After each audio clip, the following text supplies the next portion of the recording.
नमस्कार, मैं हूं आपके साथ गौरव राजेंद्र। बुलेटिन की शुरुआत करते हैं। भारत का अग्रणी और सबसे भरोसेमंद diamond and gold jewellery brand Kisna अब प्रतापगढ़ के ग्राहकों के लिए भी उपलब्ध है। बता दें कि ब्रांड की रिटेल यात्रा में एक और शानदार अध्याय जुड़ते हुए प्रज्ञान ज्वेलरी पैलेस में किस्ना का भव्य उद्घाटन किया गया और इस शोरूम में ग्राहकों को हीरे, सोने और चांदी के आभूषणों की आकर्षक रेंज मिल सकेगी, वह भी आधुनिक डिजाइनों में और बेहद उचित कीमतों पर। इसको लेकर किस्ना के मैनेजिंग डायरेक्टर घनश्याम ढोलकिया ने कहा कि हर घर किस्ना हमारा विजन है और प्रतापगढ़ में इसकी शुरुआत इस सपने को और भी अधिक निकट लाती है।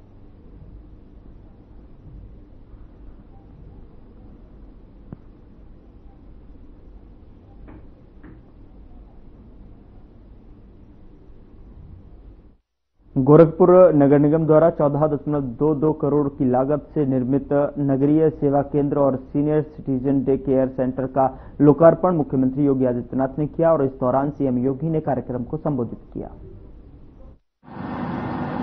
नगर निगम गोरखपुर के द्वारा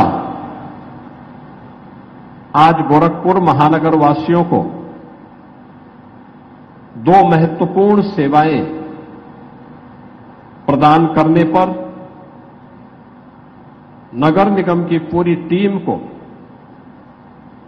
हृदय से धन्यवाद देते हुए महानगर के उन सभी वार्डों को जो इस सुविधा का लाभ लेंगे उन सबको मैं बधाई देता हूं, उन सभी का मैं अभिनंदन करता हूं। लोकतंत्र की पहली शर्त है संवाद की। ईज ऑफ डूइंग बिजनेस की और ईज ऑफ लिविंग की।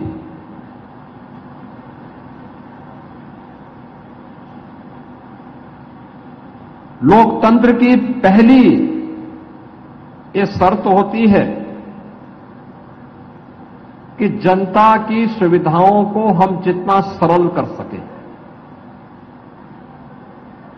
कॉमन मैन की जितनी सुनवाई हो सके, हमें उसे फैसिलिटेट करना होगा। थोड़ा सा प्रयास अगर हम करेंगे तो जन सुनवाई के माध्यम से इसको और सुदृढ़ किया जा सकता है। और आज अर्बन फैसिलिटेशन सेंटर यानी नगरीय सुविधा केंद्र नगर निगम से संबंधित जितनी भी सेवाएं हैं उन सभी सेवाओं के लिए अब नगर निगम कार्यालय में जाने की आवश्यकता नहीं, बल्कि 16 वार्डों को इस अर्बन फैसिलिटेशन सेंटर में, नगरीय सुविधा केंद्र में वे सभी प्रकार की सुविधाएं एक छत के नीचे यहां पर प्राप्त होंगी। इस दृष्टि से आज इसका शुभारंभ गोरखपुर क्लब के पास इसे प्रारंभ किया जा रहा है। मैं इसके लिए नगर निगम के महापौर जी को और सभी पार्षदों को हृदय से बधाई देता हूं, अपनी शुभकामनाएं भी देता हूं। बहन और भाइयों, छोटी छोटी बातों को लेकर के एक सामान्य नागरिक को भटकना पड़ता है। आय प्रमाण पत्र के लिए, जाति प्रमाण पत्र के लिए, निवास प्रमाण पत्र के लिए, जन्म प्रमाण पत्र के लिए, मृत्यु प्रमाण पत्र के लिए, टैक्स जमा करने के लिए, अगर कहीं से गलत टैक्स आ गया उसको सुधारने के लिए। अब यह जो केंद्र है इस फैसिलिटेशन सेंटर के माध्यम से अब उन समस्याओं का समाधान होता हुआ दिखाई देगा। ये लोकतंत्र की पहली शर्त है और इसीलिए लोकतंत्र में आम जनमानस को, केवल उसे सामान्य नागरिक नहीं कहा है। एक सामान्य नागरिक, आप किसी व्यक्ति की, किसी पदाधिकारी की उपेक्षा कर सकते हैं, एक आम नागरिक की नहीं। आम नागरिक लोकतंत्र में वह जनता जनार्दन के रूप में, जनता जनार्दन के रूप में उसको संबोधित किया जाता है। और जनता जनार्दन की इस भावना को हमें अपने जीवन में अंगीकार करने के लिए तैयार होना होगा। नगर निगम का यह अभिनव प्रयास अत्यंत सार्थक है। मैं इसके लिए नगर निगम की पूरी टीम को हृदय से धन्यवाद देता हूं। साथ साथ यहां पर एक नई सुविधा, सीनियर सिटीजन केयर सेंटर, जितने भी बुजुर्ग नागरिक हैं उन सभी बुजुर्गों के लिए सुविधा यहां पे बन सके।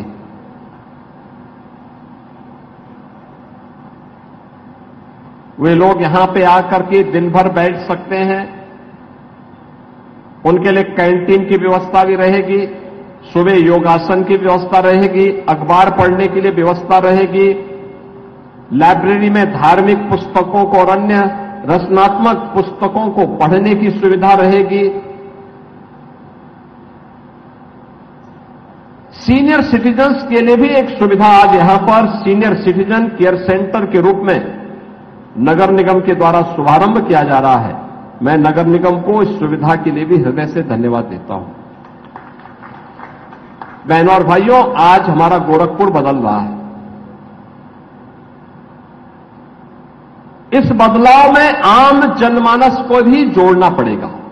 याद करना, कोई भी बदलाव तभी प्रभावी होता है जब आम जनमानस उसे एक जन आंदोलन के रूप में लेती है।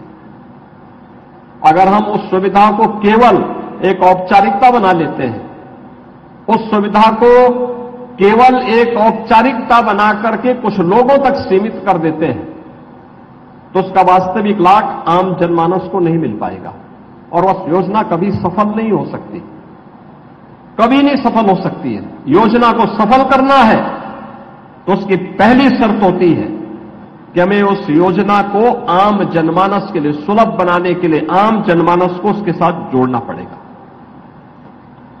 ये जुड़ने का भी है और जोड़ने का भी है।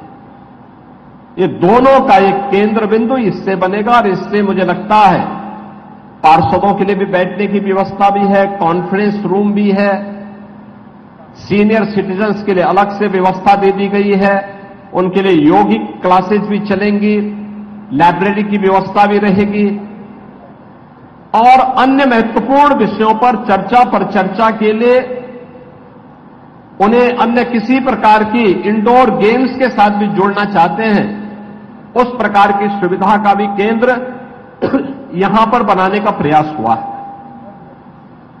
बहनों और भाइयों, ये बदले हुए प्रवेश में जब दुनिया आगे बढ़ रही है, भारत विकास की एक नई ऊंचाई को प्राप्त कर रहा है। आज आप देख रहे होंगे भारत दुनिया की चौथी बड़ी अर्थव्यवस्था बन गया है। यानी यह देश जब अपनी आजादी के 75 वर्ष बना रहा था, आजादी के अमृत महोत्सव वर्ष में उत्तर प्रदेश ने, देश ने उस ब्रिटेन को, जिस ब्रिटेन ने लगभग 200 वर्षों तक भारत पे शासन किया, उस ब्रिटेन को पछाड़ करके दुनिया की 5वीं बड़ी अर्थव्यवस्था 2022 में भारत बना था और आज हमारा देश जापान को पीछे करते हुए दुनिया की चौथी बड़ी अर्थव्यवस्था बना है। इसके लिए हम प्रधानमंत्री मोदी जी का, केंद्रीय मंत्रिमंडल का और उन सभी लोगों का जो भारत के आर्थिक विकास में योगदान दे रहे हैं, उन सभी का हृदय से अभिनंदन करते हैं। बहनों और भाइयों, हमारा देश समृद्धि को प्राप्त हो, यह हमारा एक संकल्प होना चाहिए, जीवन का ध्येय वाक्य बनना चाहिए। हम भी अपना योगदान दे सके देश के विकास में, ये हम सब के मन में एक पवित्र भाव होना चाहिए और उसी भाव के साथ प्रदेश में पिछले 8 वर्ष में प्रधानमंत्री मोदी जी के मार्गदर्शन में नगरीकरण को और विस्तार देने के क्रम में अर्बनाइजेशन के कार्यक्रम को तेजी के साथ फैलाने का एक विस्तृत अभियान सरकार ने लिया। पहले नगर निगम, गोरखपुर पहले एक छोटा सा नगर पंचायत रही होगी, उससे पहले कोई ग्राम पंचायत रही होगी, फिर नगरीय कल्पना आई होगी तो गोरखपुर एक नगर पंचायत बनी होगी, फिर नगर पालिका बनी, फिर नगर निगम बना, और आज प्रदेश के 14-15 बड़े महानगरों में गोरखपुर की गिनती आती है। आप अनुमान करिए कितनी तेजी के साथ विस्तार हुआ है। गोरखपुर में पूर्वी उत्तर प्रदेश के 5 करोड़ लोग अपनी शिक्षा के लिए, स्वास्थ्य के लिए, व्यापार के लिए, रोजगार के लिए गोरखपुर पर आश्रित होते हैं। लेकिन गोरखपुर में इस प्रकार का इंफ्रास्ट्रक्चर भी हो। पहले सिंगल लेन की सड़क होती थी, अब 4 लेन की सड़क हो रही है। पहले वायु सेवा नहीं थी, अब वायु सेवा भी प्रारंभ हो गई है। पहले पर्यटन का कोई महत्वपूर्ण केंद्र नहीं था। गोरखनाथ मंदिर धार्मिक जिससे लोग जाते थे, धार्मिक पुस्तकों को क्रय करने के लिए गीता प्रेस जाते थे। पीएम मोदी ने ऑपरेशन सिंदूर को लेकर राष्ट्र को संबोधित किया और पीएम मोदी ने कहा कि मैं जो है सशस्त्र सेनाओं के इस पराक्रम को, इस शौर्य को देश की हर मां को, देश की हर बहन को, देश की हर बेटी को समर्पित करता हूं। ही ने बीते दिनों में देश का सामर्थ्य और उसका संयम दोनों देखा है। मैं सबसे पहले भारत की पराक्रमी सेनाओं को, सशस्त्र बलों को, हमारी खुफिया एजेंसियों को, हमारे वैज्ञानिकों को, हर भारतवासी की तरफ से सैल्यूट करता हूं। हमारे वीर सैनिकों ने ऑपरेशन सिंदूर के लक्ष्यों की प्राप्ति के लिए असीम शौर्य का प्रदर्शन किया। मैं उनकी वीरता को, उनके साहस को, उनके पराक्रम को आज समर्पित करता हूं। हमारे देश की हर माता को, देश की हर बहन को और देश की हर बेटी को ये पराक्रम समर्पित करता हूं। साथियों, 22 अप्रैल को पहलगाम में आतंकवादियों ने जो बर्बरता दिखाई थी, उसने देश और दुनिया को झकझोर दिया था। छुट्टियां मना रहे निर्दोष मासूम नागरिकों को धर्म पूछकर उनके परिवार के सामने, उनके बच्चों के सामने बेरहमी से मार डालना, यह आतंक का बहुत विभत्स चेहरा था, क्रूरता थी। ये देश के सद्भाव को तोड़ने की घिनौनी कोशिश भी थी। मेरे लिए व्यक्तिगत रूप से ये पीड़ा बहुत बड़ी थी। इस आतंकी हमले के बाद सारा राष्ट्र, हर नागरिक, हर समाज, हर वर्ग, हर राजनीतिक दल एक स्वर में आतंक के खिलाफ कड़ी कार्रवाई के लिए उठ खड़ा हुआ। हमने आतंकवादियों को मिट्टी में मिलाने के लिए भारत की सेनाओं को पूरी छूट दे दी और आज हर आतंकी, आतंक का हर संगठन जान चुका है कि हमारी बहनों बेटियों के माथे से सिंदूर हटाने का अंजाम क्या होता है। साथियों, ऑपरेशन सिंदूर ये सिर्फ नाम नहीं है, ये देश के कोटि कोटि लोगों की भावनाओं का प्रतिबिंब है। ऑपरेशन सिंदूर न्याय की अखंड प्रतिज्ञा है।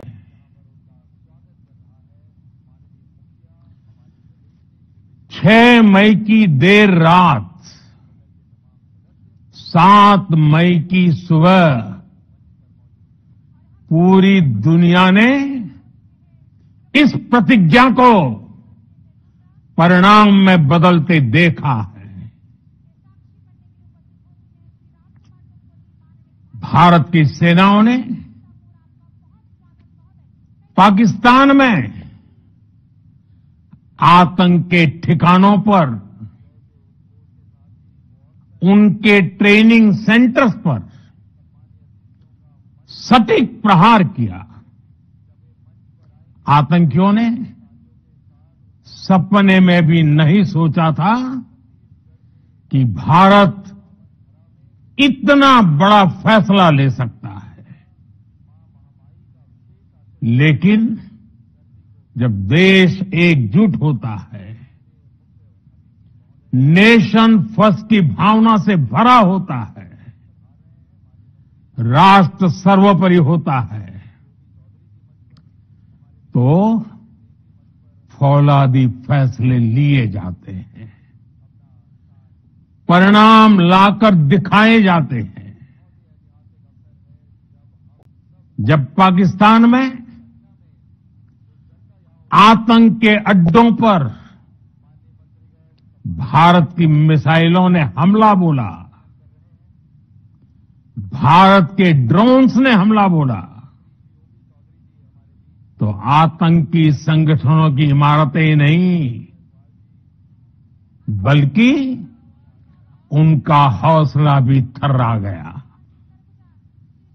बहावलपुर और मुरीद के जैसे आतंकी ठिकाने एक प्रकार से ग्लोबल टेररिज्म की यूनिवर्सिटी रही है।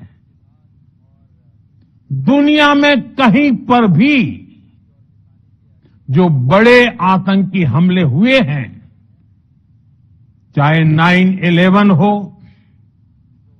चाहे लंदन ट्यूब बॉम्बिंग हो, या भारत में दशकों से जो बड़े बड़े आतंकी हमले हुए हैं, उन सब के तार कहीं न कहीं आतंक के इन्हीं ठिकानों से जुड़ते रहे हैं। आतंकियों ने हमारी बहनों का सिंदूर उजाड़ा था, इसलिए भारत ने आतंक के ये हेडक्वार्टर्स उजाड़ दिए। भारत के इन हमलों में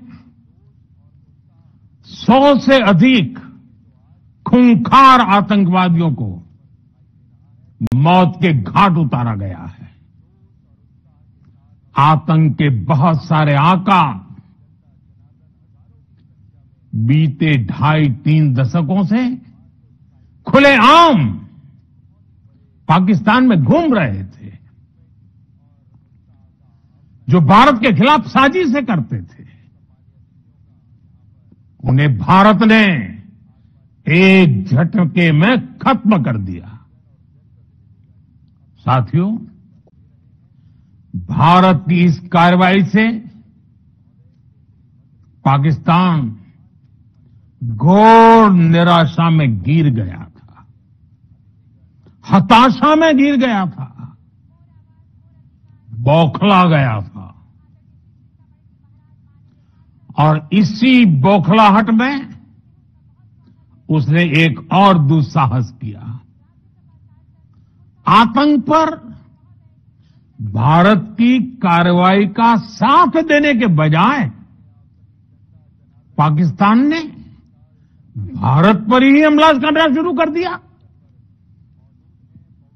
पाकिस्तान ने हमारे स्कूलों, कॉलेजों को, गुरुद्वारों को, मंदिरों को, सामान्य नागरिकों के घरों को निशाना बनाया। पाकिस्तान ने हमारे सैन्य ठिकानों को निशाना बनाया। लेकिन इसमें भी पाकिस्तान खुद बेनकाब।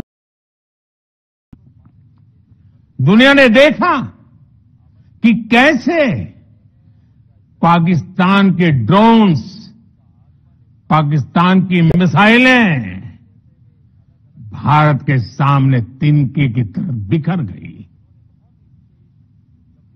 भारत के सशक्त एयर डिफेंस सिस्टम ने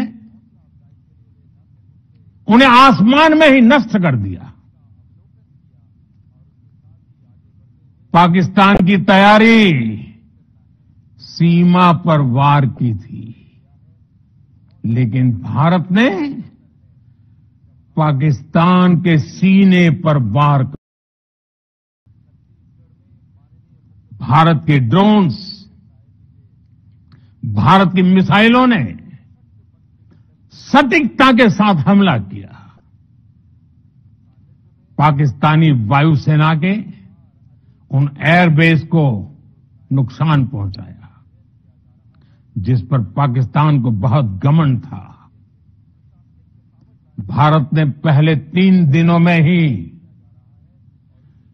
पाकिस्तान को इतना तबाह कर दिया जिसका उसे अंदाजा भी नहीं था। इसलिए भारत की आक्रामक कार्रवाई के बाद पाकिस्तान बचने के रास्ते खोजने लगा। पाकिस्तान दुनिया भर में तनाव कम करने के लिए गुहार लगा रहा था और बुरी तरह पीटने के बाद इसी मजबूरी में 10 मई की दोपहर को पाकिस्तानी सेना ने हमारे डीजीएमओ को संपर्क किया। तब तक हम आतंकवाद के इंफ्रास्ट्रक्चर को बड़े पैमाने पर तबाह कर चुके थे। आतंकियों को मौत के घाट उतार दिया गया था। पाकिस्तान के सीने में बसाए गए आतंक के अड्डों को हमने खंडहर बना दिया था। इसलिए जब पाकिस्तान की तरफ से गुहार लगाई गई, पाकिस्तान की तरफ से जब ये कहा गया कि उसकी ओर से आगे कोई आतंकी गतिविधि और सैन्य दुस्साहस नहीं दिखाया जाएगा, तो भारत ने भी उस पर विचार किया। और मैं फिर दोहरा रहा हूं, हमने फिलहाल बुलेटिन में इतना ही। नमस्कार।